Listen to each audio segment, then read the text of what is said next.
Bonjour à tous, bienvenue dans vos vidéos yoga court format par l'usine pour continuer à pratiquer en dehors de vos clubs lorsque vous êtes en vacances, en déplacement. À chaque vidéo, nous abordons une partie du corps et les postures qui peuvent y être associées. Aujourd'hui, nous allons parler des hanches. Très rapidement, qu'est-ce que c'est les hanches? C'est l'articulation qui fait la jonction entre les jambes et le tronc, le bas et le haut du corps. Elle est donc soumise à d'importantes contraintes. L'idée, c'est que l'os de la cuisse, donc du fémur, vienne s'emboîter dans une cavité au niveau du bassin, donc dans l'os iliaque. C'est l'articulation coxo-fémorale. Elle joue un rôle majeur dans tout ce qui est marche, flexion, rotation du tronc.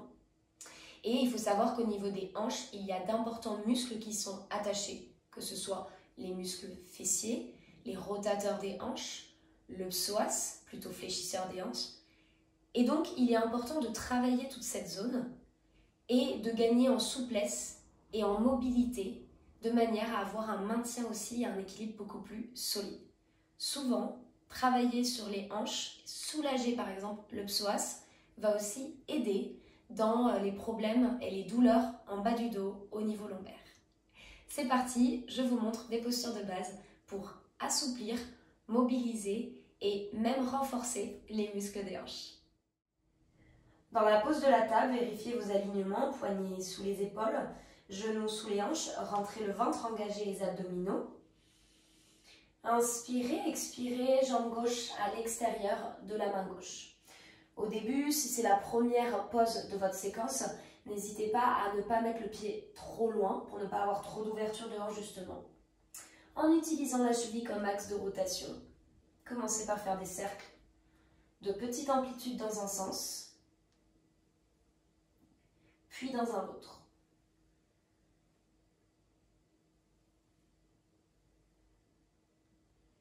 Pour gagner un peu plus d'amplitude dans l'ouverture des hanches, vous pouvez avancer votre pied un peu plus vers l'avant du tapis et un peu plus à l'extérieur. Première pause pour réveiller la zone sur une dizaine de respirations. Deuxième pause, guerrier 1, Virabhadrasana 1. L'idée de cet asana est de prendre conscience de la position des hanches dans l'espace. Pour guerrier 1, les deux hanches doivent être face à l'avant du tapis, bien alignées. Vérifiez donc à ce que la hanche de la jambe arrière ne parte pas et ne s'ouvre pas vers l'arrière. Si vous voyez que vos hanches sont en décalé, essayez ces options. La première, c'est de rapprocher légèrement le pied arrière du pied avant. Le talon de la jambe arrière est bien enfoncé complètement dans le sol. Donc on n'est pas sur un high lunge. Et également, si vous voyez que les hanches ne sont toujours pas alignées et parallèles, décalez le pied arrière sur un axe différent du pied avant. Quelques respirations ici, guerrier 1, Virabhadrasana 1. Descendez les épaules, les omoplates vers les fessiers, relâchez bien le visage, bien les tensions au niveau de la nuque. Et vous avez ici toute la solidité de la posture du guerrier. Posture numéro 3, le lézard. Hanche tête en bas, inspirez, jambe gauche vers le ciel. Expirez, pied gauche à l'extérieur de la main gauche. Genou droit au sol, décrochetez les doigts de pied de la jambe droite. Et vous avez ici la pose du lézard. Plusieurs options. Vous pouvez rester ainsi si vous sentez déjà une belle ouverture au niveau des hanches. Option numéro 2, venir sur la tranche externe de votre pied avant. Vous allez sentir une ouverture supplémentaire et une contrainte supplémentaire. Vous pouvez très légèrement appuyer sur le genou gauche avec la main pour l'ouvrir un petit peu plus. Option également, si vous avez vraiment une belle ouverture et la possibilité de garder le dos plat, de descendre sur les avant-bras. Faites à votre niveau. Si au contraire, même c'est déjà trop pour vous, n'hésitez pas à vous surélever les bras et les mains avec des blocs. Quelques respirations ici, c'est une pause qui nécessite de prendre du temps, de s'y ancrer pour vraiment essayer de décoincer au niveau des hanches, relâcher volontairement les muscles des fessiers et laisser la gravité faire son travail et tout doucement tirer la hanche vers le sol, laissez-la s'ouvrir. Et vous avez en même temps un étirement du psoas de la jambe arrière. puisque vous éloignez votre fémur du bas du dos. Quelques respirations ici, évidemment, de chaque côté. Je vous montre maintenant une pose qui va allier équilibre et ouverture des hanches. Tadasana, Mountain Pose. Les pieds sont ouverts à la largeur des hanches, mains tournées vers l'avant du tapis pour créer une rotation externe des épaules. Venez chercher ici votre rétroversion du bassin. Menton légèrement incliné vers la poitrine pour étirer l'arrière de la nuque. Trouvez votre drishti, votre point de focus visuel le plus loin possible, un point immobile évidemment. Une ligne d'horizon, c'est encore mieux, c'est-à-dire que vous pouvez pratiquer dehors. Basculez le poids sur la jambe gauche. Placez la cheville droite sur la cuisse gauche et venez plier la jambe gauche. Vous allez sentir ici, quand vous allez plier la jambe de terre, une ouverture, une sensation assez étrange en général, on décrit ça comme une sensation un peu intérieure au niveau de la hanche droite. Option d'appuyer légèrement sur le genou droit avec la main droite et maintenir la cheville en place sur la cuisse. L'idée ici, c'est de garder le dos bien droit, bien allongé. Imaginez un fil qui vous tire le sommet du crâne en opposition avec vos fesses qui veulent aller s'asseoir au sol. Si vous êtes à l'aise et si votre ouverture de hanche le permet, vous pouvez déposer les avant-bras sur votre jambe. Veillez ici à regarder vers le sol pour ne pas casser la nuque. Et vous pouvez trouver votre équilibre tranquillement. Vous sentez en même temps la cheville de la jambe de terre qui travaille, tous les petits muscles qui s'activent. À vous de jouer avec votre propre intensité. Quelques respirations ici. Et n'oubliez pas, quand vous vous redressez tranquillement, de secouer un petit peu la jambe de terre avant de passer à la suivante. Autre pose ici, la ninja pose. Vous devez déjà en avoir entendu parler. Ça sert plus à étirer tout ce qui est adducteur et également l'arrière de la jambe. Vous avez plusieurs options pour vous rendre dans la ninja pose. La première est de partir du high lunge. Assez bas, la jambe arrière est tendue et vous pouvez vous tourner de face, tout simplement. Option numéro 1. Option numéro 2, pieds écartés plus larges que les hanches. Hop, goddess pose, la pose de la déesse. Donc les jambes sont bien écartées. Ici, veillez à ce que les genoux ne rentrent pas à l'intérieur, qu'ils soient bien alignés avec votre cheville. Et d'ici, vous pouvez tout simplement tendre une jambe, basculer d'un côté pour effectuer la pose du ninja. Certaines personnes, comme moi, n'arrivent pas à poser le talon au sol, sinon on bascule en arrière.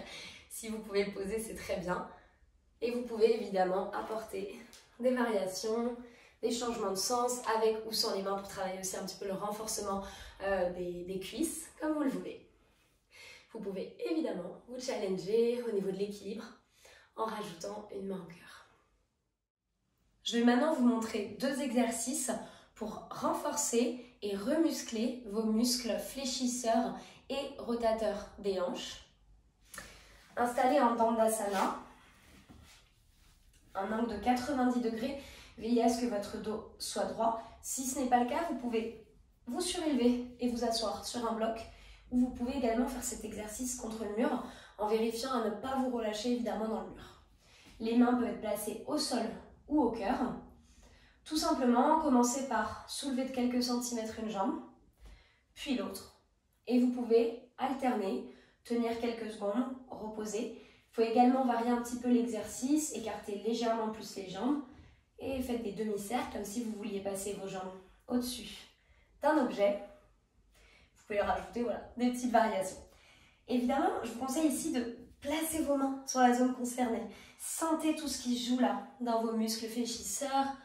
Sentez à quel point vos hanches travaillent. Et en général, si vous faites cet exercice régulièrement, vous allez sentir vraiment et voir une amélioration. Mais les premières fois, ça risque d'être un petit peu compliqué, ça peut chauffer, c'est normal.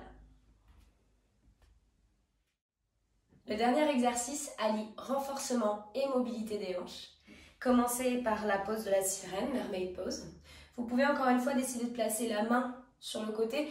Veillez à ce moment-là à ne pas vous affaler et ne pas vous aplatir en fait dans votre épaule. Gardez de la grandeur, gardez le dos droit, le buste le plus engagé pour ne pas vous affaler et ne pas avoir une trop grosse torsion au niveau de la colonne vertébrale. Tout simplement, commencez ici par mobiliser la jambe arrière, l'amener devant, à l'arrière, devant, arrière, plusieurs fois. Et la deuxième partie de l'exercice consiste à inverser le sens de vos jambes. Donc si pareil, vous placez vos mains sur vos hanches, sur certains mouvements, vous allez sentir vraiment l'engagement. Le fléchisseur qui fait que vos hanches restent bien pliées contre vous. Et vous pouvez vraiment alterner cet exercice plusieurs fois avec ou sans les mains comme soutien. Pour terminer, je vous propose la pose du bébé heureux, de l'enfant heureux, Happy Baby. Vous la voyez dans beaucoup de cours de yoga à la fin, avant le Shavasana. Elle permet en effet d'aller étirer tranquillement les hanches en ayant vraiment le dos, la nuque, le reste du corps plutôt passif et relâché. Allongez-vous en Shavasana, ramenez les genoux à la poitrine. Écartez les genoux un peu plus large que le buste et dirigez la plante de pied vers le ciel. Tendez vos bras, passez les coudes à l'intérieur de vos genoux et saisissez-vous de l'extérieur de vos pieds. En général, cette pose, la première fois qu'on la fait, on est un petit peu perdu. Hein. Les bras passent à l'intérieur des genoux et les mains passent à l'extérieur des pieds. Vous devez sentir un étirement au niveau des hanches. Pour aller plus loin dans celui-ci, n'hésitez pas à allonger un peu vos jambes, comme si vous vouliez les allonger vers le ciel et à les écarter un peu plus. Au contraire, si l'étirement est déjà trop intense, imaginez que vous vouliez rapprocher vos pieds l'un de l'autre. Et vous pouvez même légèrement basculer de droite à gauche pour masser les lombaires, masser le bas du dos dans le tapis. Dans cette pause, prenez vraiment le temps, restez le plus longtemps possible. Continuez de bien respirer. Pour sortir de la pause, rapprochez les pieds ensemble, puis les genoux et déroulez tranquillement les jambes pour vous déposer en Shavasana pour la fin de la session. J'espère que cette session vous a plu. N'hésitez pas à nous faire vos retours et vos commentaires et surtout n'hésitez pas à la pratiquer régulièrement. Vos hanches sont vraiment un point de jonction très important dans votre corps. C'est comme un lien entre le haut et le bas du corps, donc prenez-en soin, travaillez-les, assouplissez-les, renforcez-les et mobilisez-les. À très bientôt pour une nouvelle vidéo yoga.